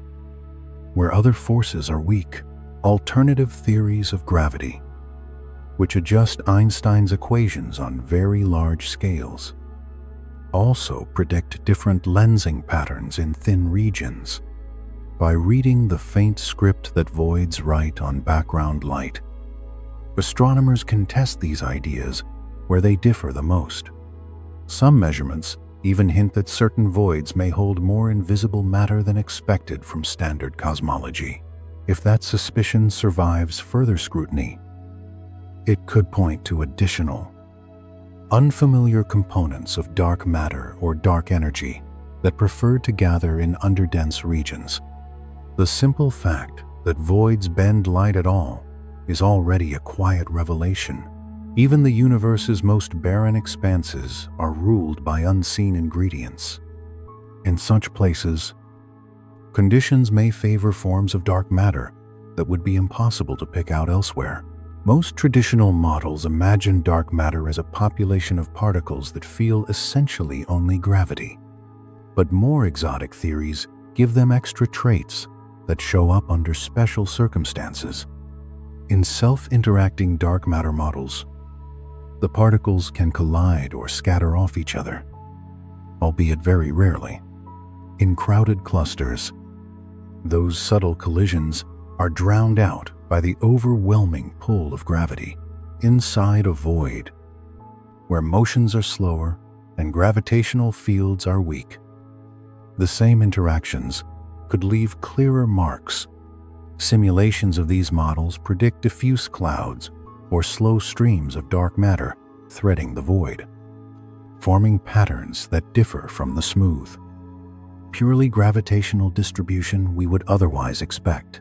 Such structures might appear in lensing maps as faint, off-center concentrations of mass, or influence the motions and shapes of the few galaxies that live inside voids. Other ideas involve dark matter that decays over immense timescales into lighter particles or radiation. In dense regions, the decay products would be lost in the glare of other astrophysical processes. In voids, any unexpected flux of high-energy particles or photons would stand out against the quiet background. Sterile neutrinos, hypothetical cousins of ordinary neutrinos that interact even more weakly, are one such candidate. Over billions of years, they might drift and accumulate in ways that differ from conventional dark matter, particularly in voids. Axions, another proposed dark matter particle, could interact with the faint magnetic fields we know inhabit voids. Under certain conditions, they might occasionally transform into photons, releasing a very soft, very rare glow from regions that otherwise appear empty. These possibilities have inspired a range of careful searches. Radio telescopes stare into voids, listening for any unexpected emission that might betray axion conversions or other exotic processes. X-ray and gamma-ray observatories survey them for faint, high-energy signals that cannot easily be traced to known types of sources. Meanwhile, astronomers watch the internal motions of void galaxies themselves, looking for subtle anomalies in their rotation curves or structures that might hint at a different kind of dark matter halo. The Butte's void, with its extraordinary size and well-studied boundaries, is a particularly inviting stage for such experiments. Its emptiness reduces the clutter of ordinary processes, so any strange, persistent signal emerging from within would be harder to explain away. Simulations now explore how various exotic dark matter models would manifest, specifically in a void like Butte's, offering predicted signatures that upcoming observations can seek. Between the improving sensitivity of our instruments and the sheer volume covered by cosmic voids, the chances of catching something new keep growing. If exotic forms of dark matter exist and favor these hollows, their first clear footprints may appear not in the brightest clusters, but in the most silent places. There is another, darker possibility hiding inside these great volumes: primordial black holes. Scattered through the Butte's void, there may be ancient black holes born not from dying stars, but from the universe's earliest convulsions, unlike stellar black holes, which form when massive stars collapse at the ends of their lives. Primordial black holes would have condensed directly out of extreme density fluctuations in the young universe, long before the first star ever lit up. These objects could span a huge range of masses, from tiny ones smaller than mountains to giants thousands of times heavier than our sun. The smallest would have long since evaporated through Hawking radiation, slowly leaking their mass away as faint streams of particles. But intermediate mass primordial black holes could survive to the present, drifting invisibly through space. Simulations suggest that if a significant population of such black holes formed, many of them would now reside in voids. The same gravitational flows that carried ordinary matter and gas into filaments and clusters would have had less influence on these compact, heavy objects. With no bright stars or dense gas clouds attached to them, they would simply coast along, unlit, inside the near-perfect vacuum of a cosmic void. There is almost nothing for a black hole to eat. Without an accretion disk or surrounding gas, it remains dark. And unless it happens to pass directly in front of a background star or galaxy and produce a brief gravitational lensing event, it would leave almost no direct trace. Yet a large population of such black holes could contribute significantly to the void's total mass. Their combined gravity might account for some of the subtle lensing signals observed in regions where visible matter is nearly absent.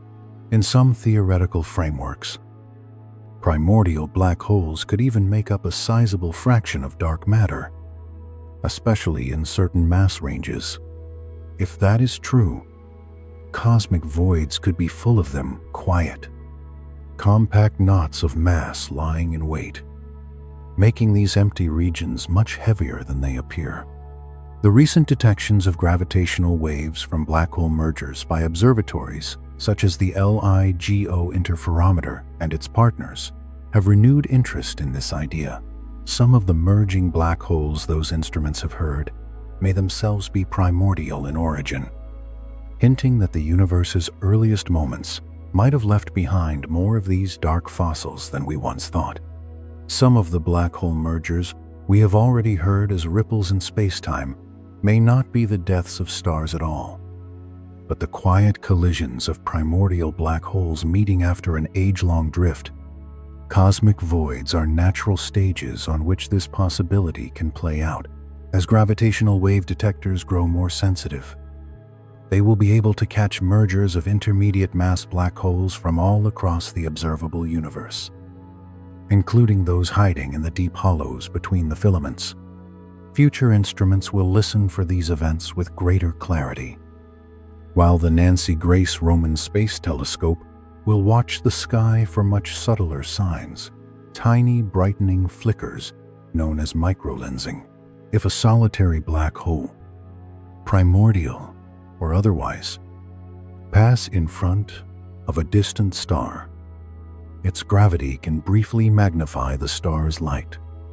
In a survey of millions of stars, a handful of such microlensing glints could betray a population of otherwise invisible black holes drifting through the void.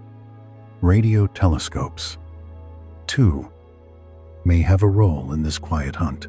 If a primordial black hole were to wander close enough to capture and tear apart a small body, the void's equivalent of an asteroid or comet, the sudden infall of matter could release a short, sharp burst of radio waves.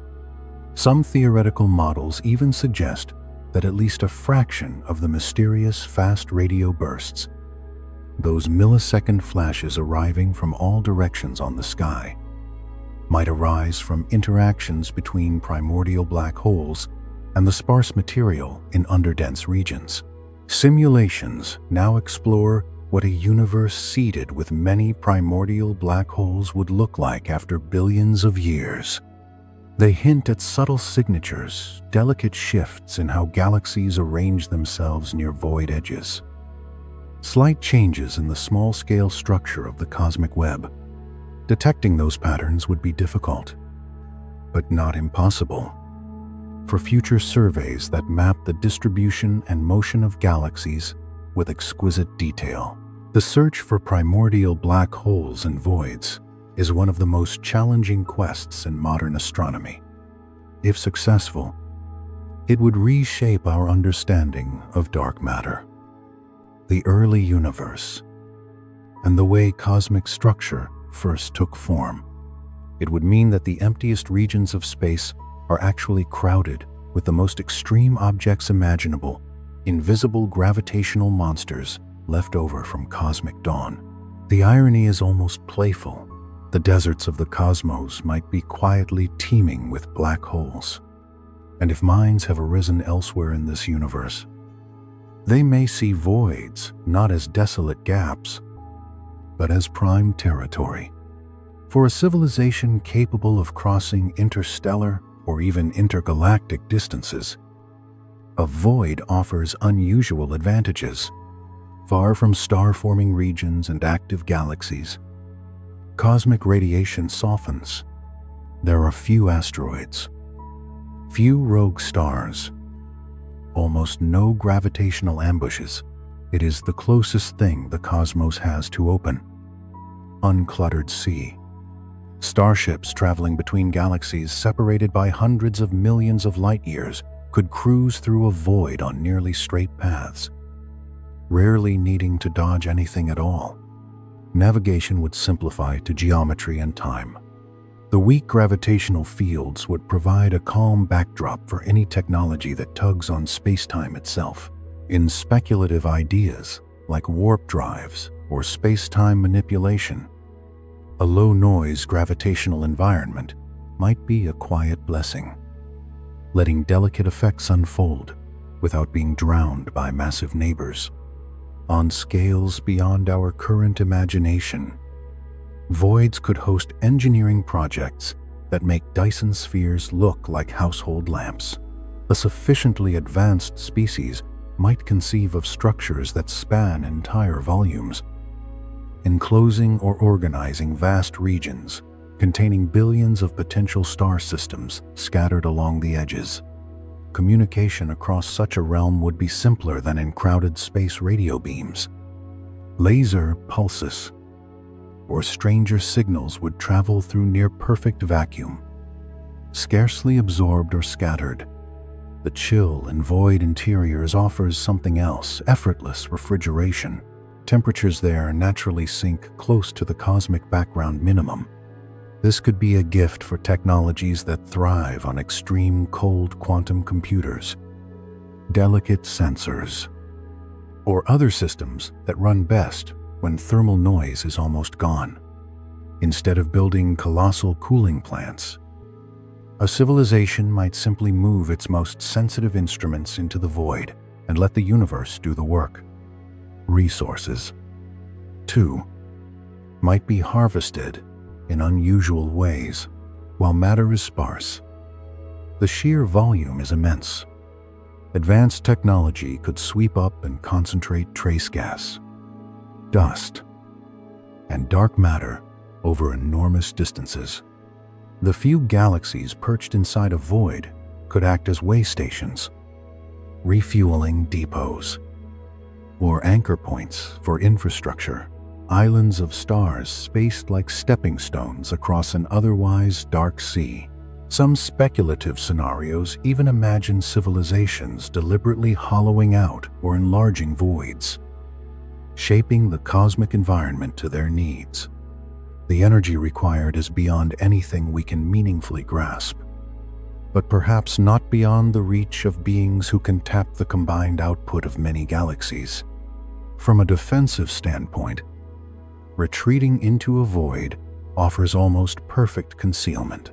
Hidden deep inside an underdense region, a civilization would be shielded by distances so vast that even light-speed threats would need hundreds of millions of years to arrive. Searches for extraterrestrial intelligence are beginning to consider such possibilities. Megastructures built in voids, or unusual heat signatures from engineered cold regions, would stand out sharply against the natural backdrop. Unexplained infrared glows, geometric patterns in the distribution of matter, or other large-scale anomalies might turn up in surveys whose original aim was only to map cosmic structure. It is possible that future sky maps, drawn for cosmology, will accidentally sketch the outlines of void-based civilizations. In that light, void civilizations become one possible answer to the Fermi paradox, the question of why. In a universe with so many potential habitats, we see no obvious signs of company. Perhaps the most advanced societies have simply moved away from the bright, chaotic city lights of galaxies and taken up residence in the deep, dark countryside between them. The loneliest places may, in truth, be where the busiest minds are at work. There is another, more unsettling story you can tell with voids. Imagine watching the data slowly accumulate over centuries, only to realize that our entire local group of galaxies is not just near a void, but drifting inexorably into one much larger than the Booty's void. At first, astronomers would notice a gentle pattern, nearby galaxies seeming to fall toward a particular patch of sky that grows more empty, not more full. The deeper we look, the initial guess might be reassuring. Perhaps an unseen supercluster is tugging on us from beyond our current reach. But as instruments improve and maps extend, the picture sharpens. Instead of a massive attractor, we find the outline of a vast underdense region, a supervoid whose size makes our familiar hollows look small. The surrounding walls of superclusters and filaments are doing what gravity always does, pulling on the nearer side of our neighborhood more strongly than the farther side, slowly tipping us into the emptiness. The fall would take billions of years, a slow-motion plunge, yet its influence would be felt much sooner. As our local group approaches the edge, tidal forces from the surrounding structures could begin to distort the orbits of galaxies within it.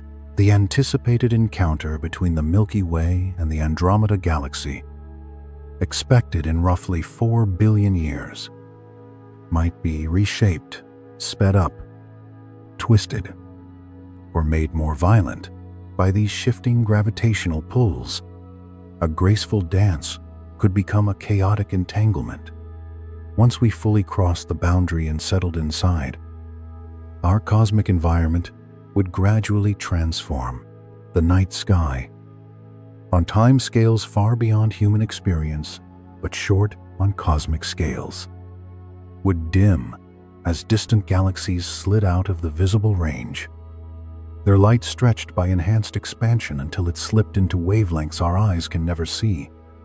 Future astronomers, looking out from whatever stars still burn, would see fewer and fewer external galaxies, until the universe beyond their local group appeared almost blank. The cosmic microwave background, already faint, would cool and smooth even further from their perspective, blurring many of the clues we use today to reconstruct cosmic history. Evidence for a hot Big Bang would become harder to extract, buried beneath a quieter, more uniform sky. Inside the supervoid, dark energy's push would exceed the feeble grip of local gravity over ever larger scales. As time went on, the accelerated expansion within the void could unbind galaxy clusters, then individual galaxies, and, in the most extreme scenarios, even star systems. The few galaxies sharing the void would drift away from one another until each occupied its own isolated bubble. Beyond mutual reach, communication and travel between them, even at light speed, would eventually become impossible as space grew faster than signals could cross it. Star formation would wind down as raw gas grew scarce and cooling less efficient. Existing stars would age, burn out, and leave behind white dwarfs, neutron stars, and black holes. On the longest timescales, if dark energy behaves in certain ways, even atoms could be torn apart, leaving only a thin mist of elementary particles adrift in ever-expanding emptiness, a kind of thermal dusk settling over everything. This is a nightmare painted in slow strokes, and it rests on assumptions about how dark energy and voids behave that we do not yet fully understand. Current evidence hints that we may already live in a large, underdense region, but what that means for our distant future is still uncertain. To explore these possibilities, cosmologists run vast simulations, letting virtual universes evolve inside computers. By placing observers inside different kinds of voids and tracking what they would see over billions of years, they can imagine many possible fates for void-dwelling civilizations. Some scenarios are bleak, others strangely hopeful, pointing to opportunities for new physics or novel engineering schemes in the unique conditions voids provide. By studying how real voids grow, merge, and influence their surroundings, astronomers hope to learn whether our own neighborhood is drifting towards such a fate, or simply resting in a gentle hollow carved long ago.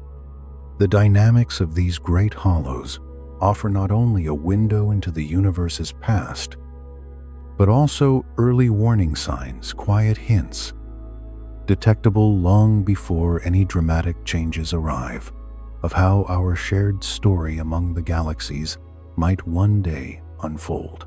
For now, the idea of our whole neighborhood drifting into a supervoid remains a thought experiment, a quiet possibility rather than an approaching danger. But even as a possibility, it shows just how deeply the evolution of cosmic structure could shape the future of any intelligence that ever rises to look outward. And in the years ahead, The instruments we build will peel back the darkness farther than ever before, revealing hollows so enormous they may make the Bouteille's void seem almost modest. Our current maps trace only a small fraction of all that is out there. Projects like the Sloan Digital Sky Survey and other great redshift surveys have cataloged millions of galaxies, stitching together a first draft of the cosmic web. Yet these efforts have covered less than 1/10 of the sky and have reached only out to middling distances in cosmic terms. Much of the observable universe still lies uncharted. That will soon change. The Euclid mission will sweep across roughly 15,000 square degrees of sky, measuring the three-dimensional positions of more than 1 billion galaxies spread across cosmic time.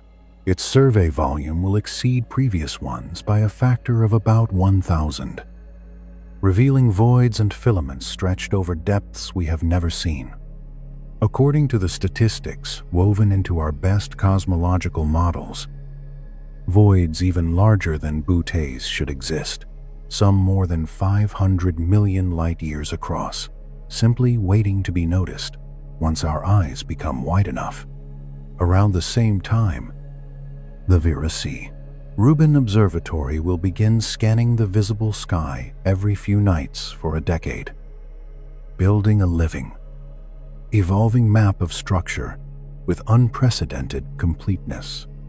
Faint galaxies, missed by earlier telescopes, will emerge from the background, and the network of voids and filaments threading our local universe will be traced in far richer detail. The data will be so immense that machine learning systems will help sift through it, identifying patterns too subtle for human eyes, delicate shifts in galaxy clustering, hidden hollows stitched into the fabric, or entirely new kinds of voids that no one has yet imagined. This partnership between human intuition and artificial intelligence may reveal structures that unsettle our most comfortable theories. Radio astronomy will add its own whisper to the story. The Square Kilometer Array, rising across southern skies, will map hydrogen gas in these regions with unmatched sensitivity. What looks empty in optical surveys may reveal faint tendrils of neutral gas, quiet echoes of older filaments, or strange patterns in the distribution of matter that challenge our expectations. Even gravitational wave detectors will offer clues. As their sensitivity grows, they will begin catching black hole mergers in the loneliest places, events unfolding inside voids, revealing how much unseen mass lies within those regions, and how these hollows evolve in ways we cannot otherwise observe. On the theoretical side, future exascale supercomputers will simulate cosmic evolution with levels of detail that now belong only to imagination. These virtual universes will predict where the largest voids should be found, how big they might grow, and what surprises they might hide if dark matter or dark energy behave differently than we think. Multi-messenger astronomy, combining electromagnetic light, gravitational waves, neutrinos, and even cosmic rays will let us explore voids from every angle at once. All of this means that the next generation of void discoveries may force us to rethink some of our foundational ideas. If we uncover hollows far larger than allowed by standard inflationary models, then something deep in our understanding of the early universe will have to change. Perhaps voids will reveal traces of exotic physics, extra dimensions subtly shaping space-time, modified gravity acting on the largest scales, or hints of other cosmic realms brushing against our own. The search itself has become one of the last great cartographic adventures in science, charting the dark architecture that gives shape to everything. As our tools sharpen, we can expect to uncover structures stranger, larger, and more beautiful than anything we now anticipate. The vastest holes in space are almost certainly still waiting to be found. And as we look outward, the Buddha's void offers a quiet glimpse of where everything is heading.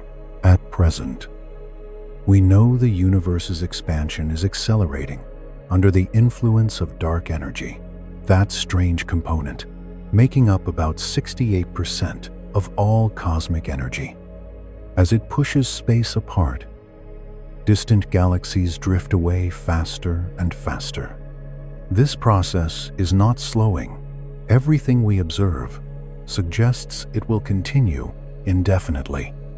Simulations of cosmic evolution show that, as this acceleration persists, the universe will pass through a series of transformations.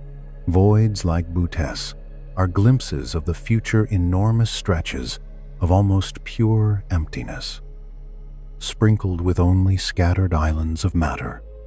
In perhaps about 100 billion years, accelerated expansion will carry most galaxies beyond our cosmic horizon, making them permanently unreachable and unseeable. To any observers alive then, the universe will appear smaller and lonelier as one galaxy after another slips away.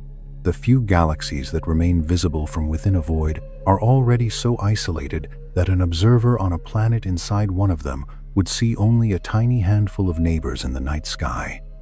In time, even those companions would fade out of reach, and the process goes deeper still. As dark energy continues its quiet dominance, it will rob gravity of its ability to hold things together.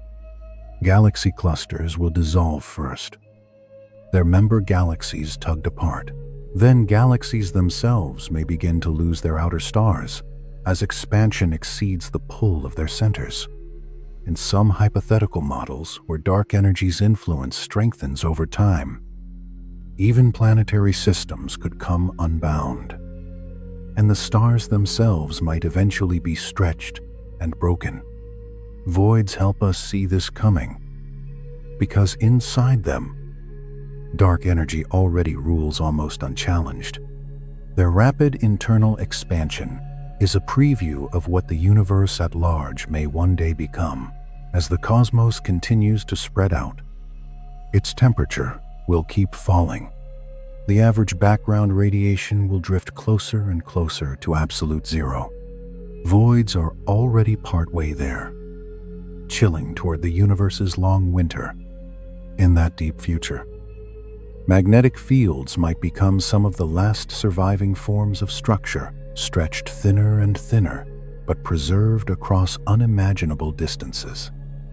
Like fading threads of a once vast tapestry, some theories suggest that if dark energy changes character over time, cosmic expansion might one day slow, stop, or even reverse.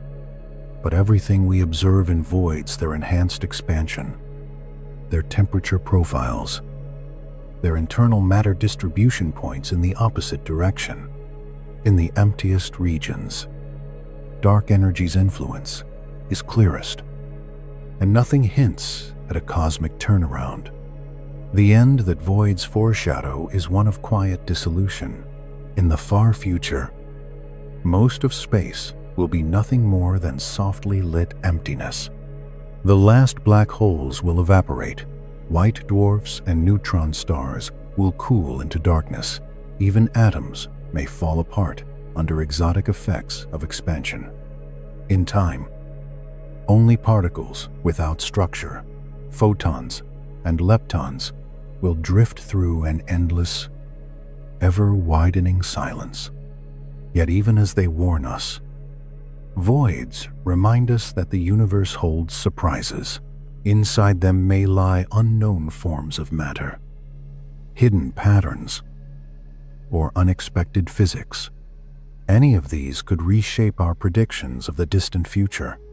For now, though, the Buddha's void stands as a monument to what seems the most likely fate, the slow triumph of expansion over gravity, of silence over structure, a soft reminder that everything, galaxies, stars, worlds, and perhaps even the thoughts we hold tonight, is part of a long journey from a bright, crowded beginning toward a calm, cold expanse where all things dissolve into quiet.